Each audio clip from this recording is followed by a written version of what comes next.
Hotel Galaxy आज है मेहमानों से भरा। अप्सरा विंग का उद्घाटन कर रही है एक अप्सरा। उपन्यास के इस भाग में सुनते हैं जरा, कहीं रह न जाए मैनेजर भानु का सम्मान धरा का धरा।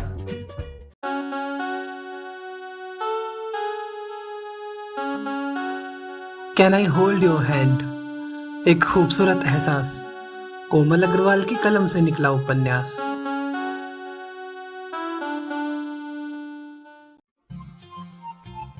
डियर लिसनर्स, आप सुन रहे हैं can I hold your hand, एक खूबसूरत एहसास का 78वां भाग मेरे यानी कोमल अग्रवाल के साथ। कहानी के पिछले भाग में आपने सुना कि अप्सरा विंग के उद्घाटन समारोह में मसूरी के तकरीबन सभी विशिष्ट अतिथि पधारे हैं और उनका स्वागत जोर शोर से किया जा रहा है।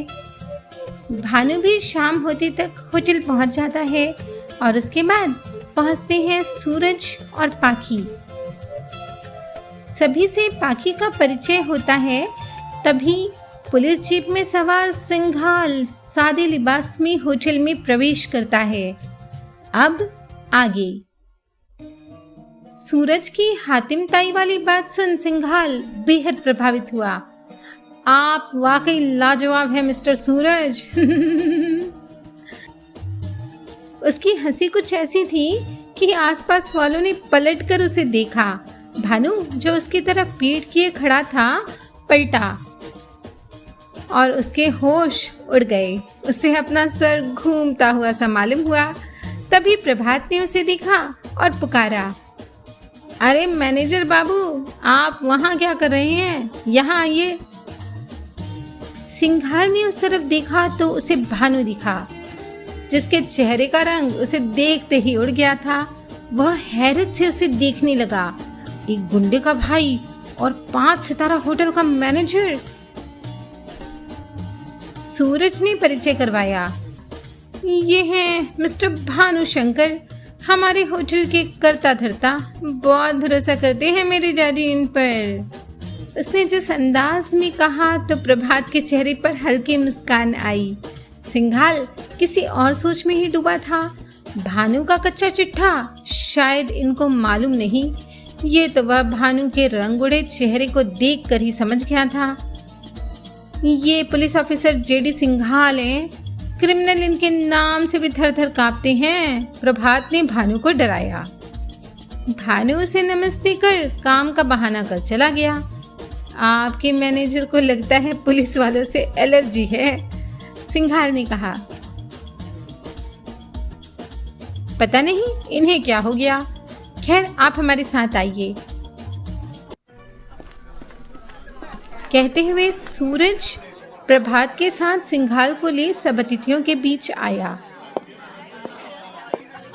पाखी महिलाओं के बीच चली गई। प्रभात की माताजी मौसी जी के साथ बैठी हुई थी और उन्होंने अभी तक रानी के विषय में आधी से भी ज़्यादा जानकारी इकट्ठा कर ली थी। पाखी का परिचय उनसे करवाया गया। उसने उनके चरण स्पर्श किए तो वह गदगद हो गई। नहीं नहीं बेटी, हम बहुत छोटे लोग हैं। यहाँ छोटा बड़ा कोई नहीं है आंटी, प्रीत ने कहा। शहरी संस्कृति का लबादा ओढ़ी कई पहाड़ी महिलाएं सोफे पर सजी धजी बैठी थीं और पाखी को देखकर आपस में खुसर पुसर कर रही थीं। इतने अजनबी चेहरों की आंखें खुद पर लगी पाखी कॉन्शियस हो गई। मैं कार्टून तो नहीं लग रही ना? उसने वैशाली से पूछा। तू तो अप्सरा लग रही है, इसलिए तो सब तुझे निहार रहे हैं, उसने उत्तर दिया। तभी माइक पर कुछ अनाउंसमेंट हुई।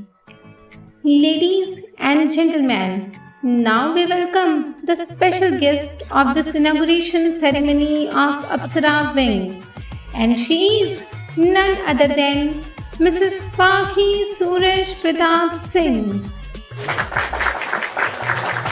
Suraj sir, please come up on the stage with your beautiful wife. रोजी ने माइक पर कहा।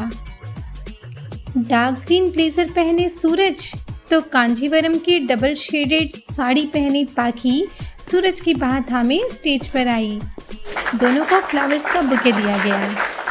रोजी ने माइक सूरज की तरफ बढ़ाया। कुछ कहिए ना सर। सब तालियों से उसे प्रोत्साहित करने लगे। शोर कम हुआ तो सूरज ने कहना शुरू किया, आज मेरी जिंदगी का दूसरा खुशी का दिन है और आप लोग ये सब जानने को उत्सुक होंगे कि पहला कौन सा था। सबने हाथ उठाकर यस कहा।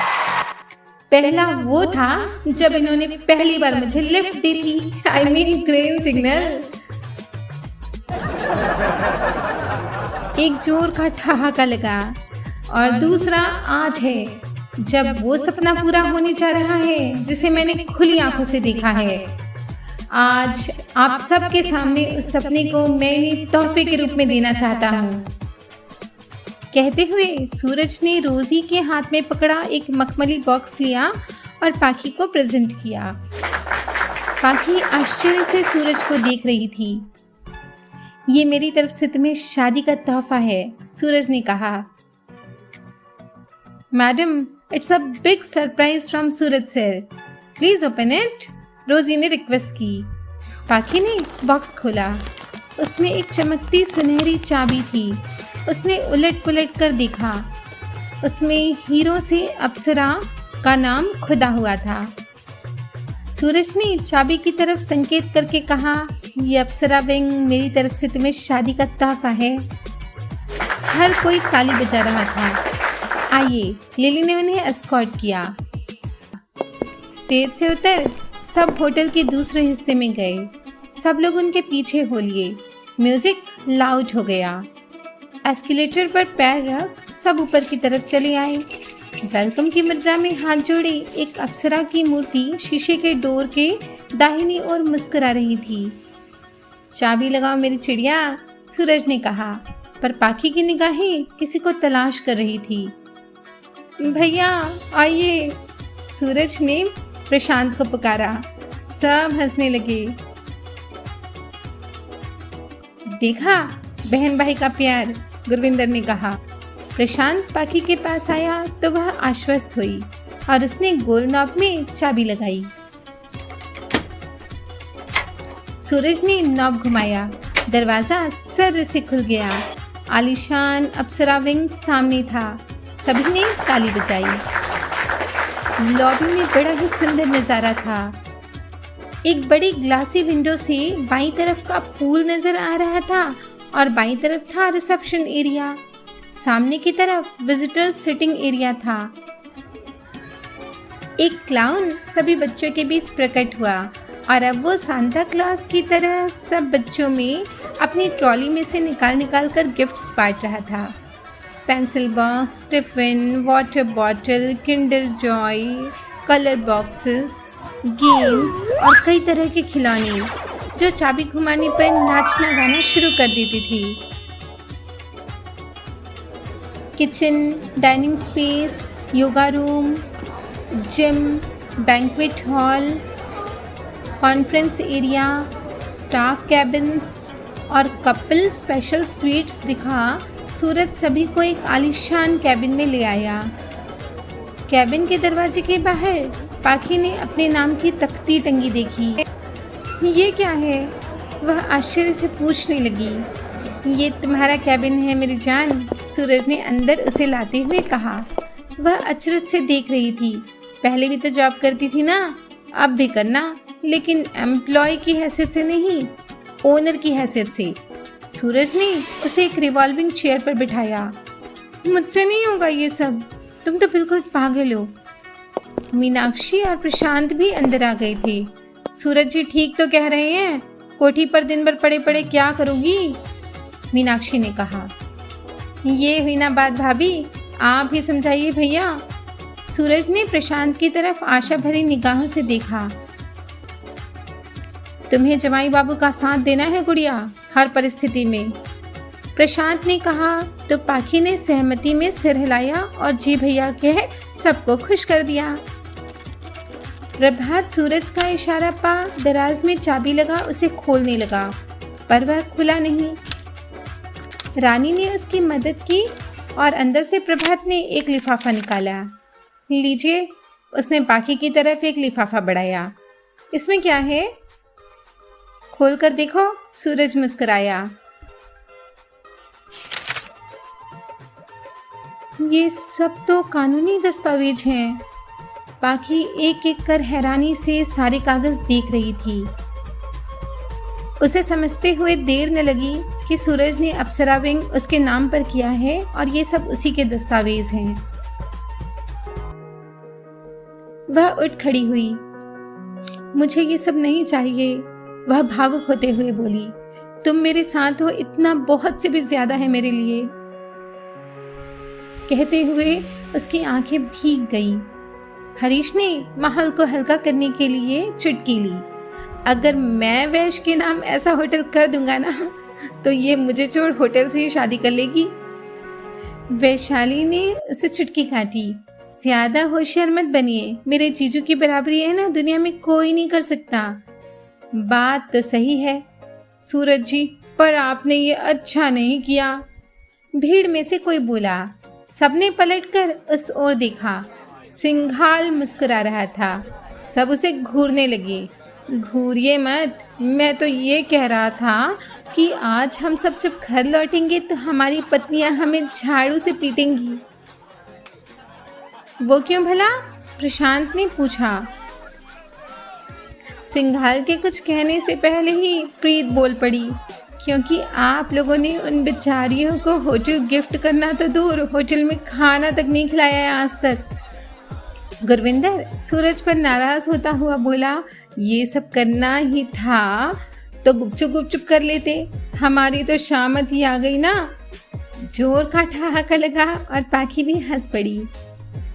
अप्सरा होटल अब पाखी और सूरज की जॉइंट प्रॉपर्टी था।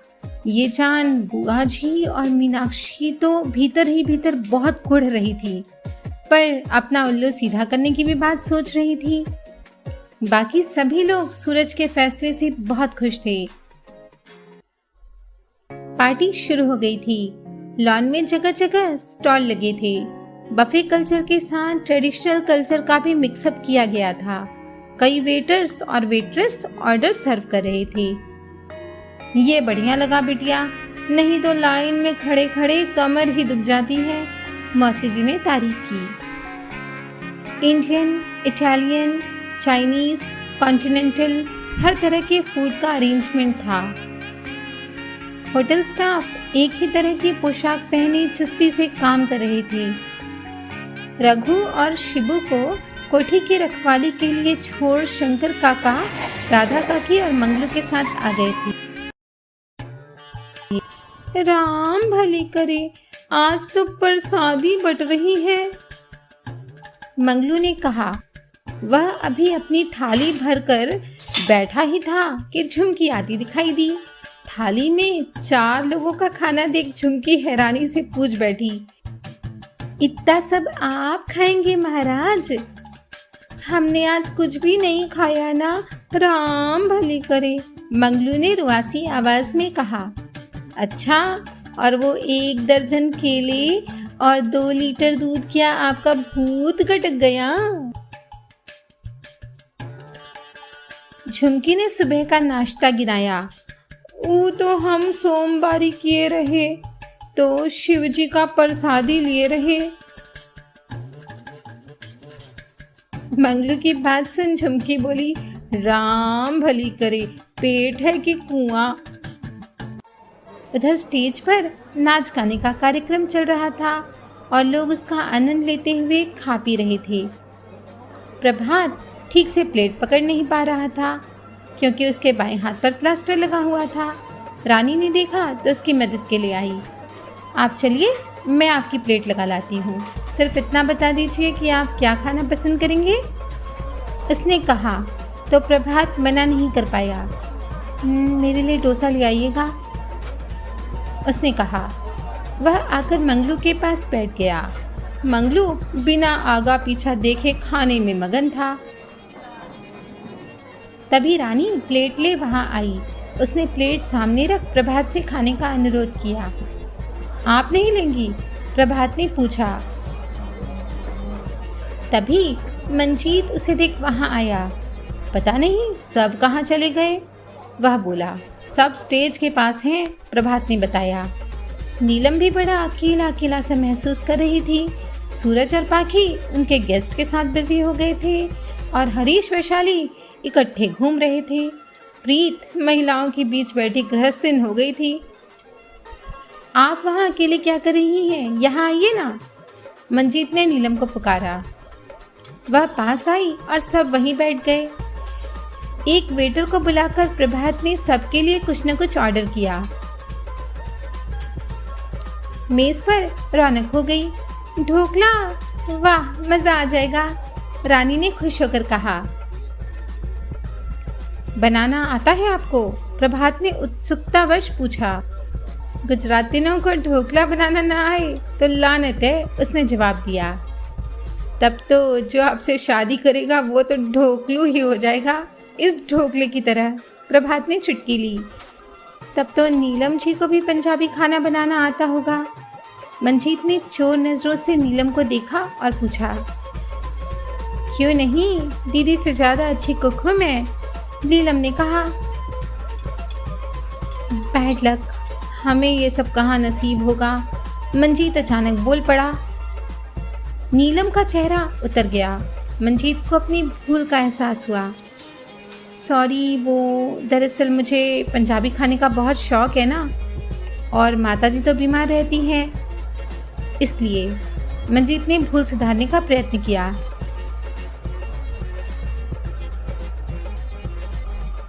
इधर सब खाते हुए बातें कर रहे थे, उधर भानु बचता बचाता एक स्टॉल पर पहुंचा और किसी को जोर जोर से डांटने लगा। ये सब साफ करो और मेरे लिए एक प्लेट लगाओ, गर्मा गर्म। भानु ने धांस जमाई। अभी करते हैं मैनेजर साहब, कहते हुए किसी ने उसके कंधे पर हाथ रखा। तो दोस्तों, भानु आया है स्वादिष्ट भोजन का आनंद लेने स्टॉल पर मुझे तो हंसी आ रही है भानु के ऐसे हाल पर। आखिर कौन है वो जिसने रखा है भानु के कंधे पर हाथ? ये जानने के लिए बने रहिए कनेक्टिंग ड्रीम्स के साथ। तो जल्दी से लाइक, शेयर, कमेंट और सब्सक्राइब कीजिए। बेल आइकन दबाकर हमें अपना प्यार दीजिए। मिलते हैं अगले भाग में।